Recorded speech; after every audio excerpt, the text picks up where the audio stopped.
సేవకుడిగా నేను తీసుకునే బైబిల్ స్టడీల కంటే కుటుంబ పంచాయతీలు ఎక్కువైపోయాయి. ఏందిరా నాయన మీ పంచాయతీ అంటే, వాళ్ళ గొడవలన్నీ చెప్పిన తర్వాత నేను స్ట్రైట్గా చూసి, మీరిద్దరు లవ్ మ్యారేజ్ కదా అంటే, మీకు ఎలా తెలుసన్నా? ఆ మాత్రం తెలీదా? ఓ రోజు ఎంఎస్సి ఫిజిక్స్ చదువుకుంటున్న వాడు వచ్చాడు. వచ్చి మంచి విశ్వాసి అని చెప్పుకున్నాడు. వచ్చి అన్నా నేను ఒక అమ్మాయిని ప్రేమించాను అన్నా. Exactly same. మంచి విశ్వాసి. నాకు రెడ్ నచ్చుద్ది, ఆమెకు కూడా రెడ్ నచ్చుద్ది. నాకు యాపిల్ నచ్చుద్ది, ఆమెకు కూడా యాపిల్ నచ్చుద్ది. నాకు క్రికెట్ నచ్చుద్ది, ఆమెకు కూడా క్రికెట్ నచ్చుద్ది. సేమ్ టు సేమ్ అన్నా. మేమిద్దరం మంచి పేరు, మేము పెళ్ళి చేసుకుందాం అనుకుంటున్నాం. నేను అడిగి, ఏం చదివేవరా నాయన నువ్వు అంటే, ఎంఎస్సి ఫిజిక్స్ అన్నా అన్నాడు. ఎంఎస్సి ఫిజిక్స్ కాదురా, 8th క్లాస్ ఫిజిక్స్ కూడా నీకు తెలీదు. Like poles repel, unlike poles attract అని ఫిజిక్సే చెప్తుంది.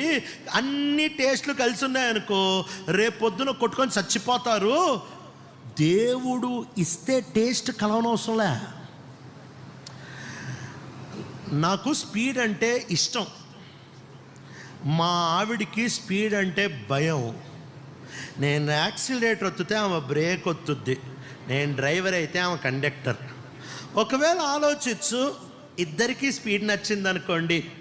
నేను 100లో పోతుంటే భలే ఉందండి ఇంకా పోండి అంటే, 120 చాలా బాగుందండి, 140 చాలా బాగుందండి, 160 అబ్బా. ఇంకా ఆ తర్వాత జ్ఞాపకార్థ కొడుకే. నీ టేస్ట్ ఈరోజు కలుస్తున్నాయి అనుకుంటున్నావు కదా, ఇదంతా పెద్ద భ్రమ.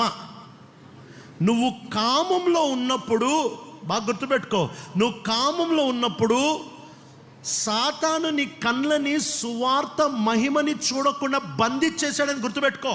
ఇది అవిశ్వాసుల మాట మాత్రమే కాదు, నువ్వు అవిశ్వాసిగా ప్రవర్తిస్తున్న ప్రతిసారి నీ కళ్ళకు అంధత్వం కలగజేస్తున్నాడు. యేసుని చూడకుండా నేను ఆపేస్తూ ఉంటున్నాడు. నీకేం కనపడట్లేదు. ఈరోజు బాగానే ఉందనుకొని వెళ్ళిపోతున్నావు, జీవితాంతం కూర్చొని పశ్చాత్తాపడతావు. లవ్ మ్యారేజ్ దేవుని చిత్తం కాదు. నువ్వు ప్రేమించి పెళ్లి చేసుకొని తర్వాత సమకూర్చబడతాం, ఇప్పుడు చేసేసుకొని తర్వాత చూద్దాము, వర్కౌట్ అవ్వదు. దాన్ని స్పిరిచువలైజ్ చేయొద్దు, దాన్ని ఆత్మీయతగా మార్చొద్దు, దాన్ని దేవుని చిత్తంలోనికి కలపొద్దు.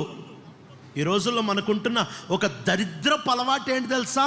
దేవుని చిత్తం అనే పదాన్ని ఇష్టం వచ్చినట్టు వాడేస్తాం. ఇష్టం వచ్చినట్టు ఎవరో సంపాదించిన ఆస్తి వారసత్వంలాగా వాడతాం మనం. ఒక అమ్మాయి నచ్చి ప్రేమించి పెళ్లి చేసుకుంటా అంటే, ప్రేమించి పెళ్లి చేసుకుంటా అని చెప్పు.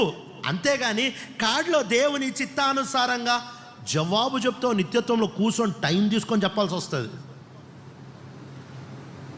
ఒకసారి ఇలానే వచ్చాడంట, ఒక ఆమెను ప్రేమించాడు. ఆమె పేరు రూతు. ప్రేమించి ఆమెను పెళ్లి చేసుకుందామని డిసైడ్ అయ్యి, ఇంకా ఊరికే పెళ్లి చేసుకుంటే మళ్ళీ దేవుని చిత్తం కాకపోతే ప్రాబ్లమ్స్ వస్తాయి. ఇదో పెద్ద అపోహ. దేవుని చిత్తం కాకపోతే ప్రాబ్లమ్స్ వస్తాయి. నీకు ఒక మాట చెప్పినా, దేవుని చిత్తంలోనే ఎక్కువ ప్రాబ్లమ్స్ ఉంటాయి. ఎందుకంటే ఆ ప్రాబ్లమ్స్ని నేసేలాగా మారుస్తాయి. సరే, ఈయన హెబ్రోన్కి వచ్చాడు. వచ్చి, నేను పడుకొని నిద్రపోతాను ప్రభా, రేపు పొద్దున్న లేసేటప్పటికి నా కళ్ళ ముందు రూత్ అని కనుక కనిపిస్తే ఇది నీ చిత్తం అనుకొని పెళ్లి చేసుకుంటా అనుకొని పడుకున్నాడంట. ఈసారి పడుకొని పొద్దున్న లేచాడు. పొద్దున్న లేవగానే కళ్ళ ముందు పెద్ద అక్షరాల్లో RUTH రూత్ అని కనిపించింది. పోయి పెళ్లి చేసేసుకున్నాడు. దేవుని చిత్తానుసారమైన పెళ్లి చేసుకున్నాడు.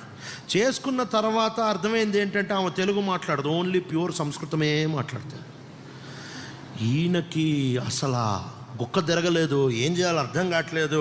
అసలు నేను ఎందుకు పెళ్లి చేసుకున్నాను సార్, దేవుడు నాతో మాట్లాడినందుకు పెళ్లి చేసుకున్నా. నీ ముఖానికి దేవుడు కూడా మాట్లాడతాడు. రా హెబ్రోన్కి చూపిస్తానని చెప్పి ఇద్దరు ఆటో వేసుకొని హెబ్రోన్కి వచ్చారు. హెబ్రోన్కి వచ్చిన తర్వాత ఈయన ఎక్కడైతే పడుకున్నాడో అక్కడ తెచ్చి, ఇదిగో చూడు అని చూపిస్తున్నాడు. అక్కడ రూతు లేదు. ఇంద్ర రూతు లేదు అనుకుంటే, ఆ హెబ్రోన్లో ఆ బ్లూ కలర్ క్లాత్ మీద ఎల్లో కలర్ అక్షరాలు కోసి దాన్ని కొడతారు చక్కగా. ఆ వచనం ఏంటంటే, Jesus said I am the way, the truth and the life. ట్రూత్లో టీ ఊడిపోయింది. ఈయన రూత్ అనుకొని పెళ్లి చేసుకొని వచ్చేసేటప్పటికి వీళ్ళు టీ తగిలిచ్చేశారు.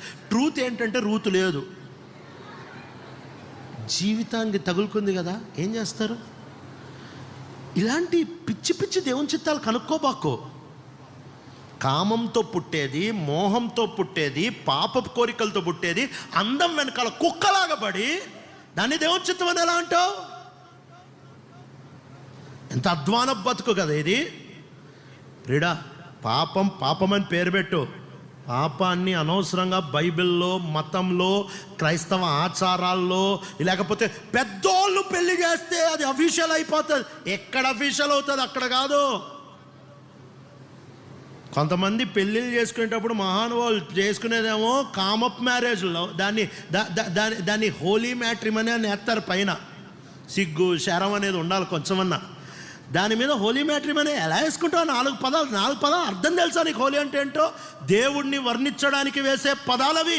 హోలీ అనేది కార్డు మీద వేసేటప్పుడు ఒళ్ళు జాగ్రత్తగా వేసుకో. అది దేవునికి సంబంధించిన పదం. ఇష్టం వచ్చినట్టు ప్రేమించి తిరిగి రిసార్ట్లో పండుకొని లాడ్జుల్లో తిరిగి హోలీ అని వేసుకునే ధైర్యం చేయబాకు, ఆరిపోతావు. జాగ్రత్త. ఇలా హోలీ మ్యాట్రిమనీ వేసుకొని లోపల తీస్తే ఏముంటుంది తెలుసా? ఓ పెద్ద బ్రాండెడ్ సేవకుడు పేరుంటే కింద కోవర్కర్ ఆఫ్ బ్రదర్ భక్సింగ్. సిగ్గలేదుందా? నువ్వు చేసుకునే కామపేశాలకి సేవకుడు పేరేస్తే అఫీషియల్ అయిపోతుంది అనుకుంటున్నావు. ఎక్కడవుతుంది? అక్కడ అవ్వదు. నీ నాటకాలన్నీ ఇక్కడ వరకే. నిత్యత్వంలో ఏం నిలబడి లెక్క చెప్తావు? నిన్ను కొన్నాడు, వాస్తవమే. మనం బలహీనం. కృపని ఇవ్వడానికి సిద్ధంగా ఉన్నాడు. ఆ కృపతో ఆడుకోబాకు, అప్పగించుకో. నిన్ను 100% బయటకు తీసుకొని వస్తాడు. మొర పెడతానే ఉండు, ప్రభా నాకు బయటకు రావాలి. కూర్చుంటే లేస్తే నువ్వు తప్పు దృష్టి చూసినా, తప్పు చదివినా, ప్రభా నేను బయటకు రావాలి, నాకు వద్దు. ఆగకుండా మొరపెట్టు, ఆగకుండా బైబిల్ చదువు.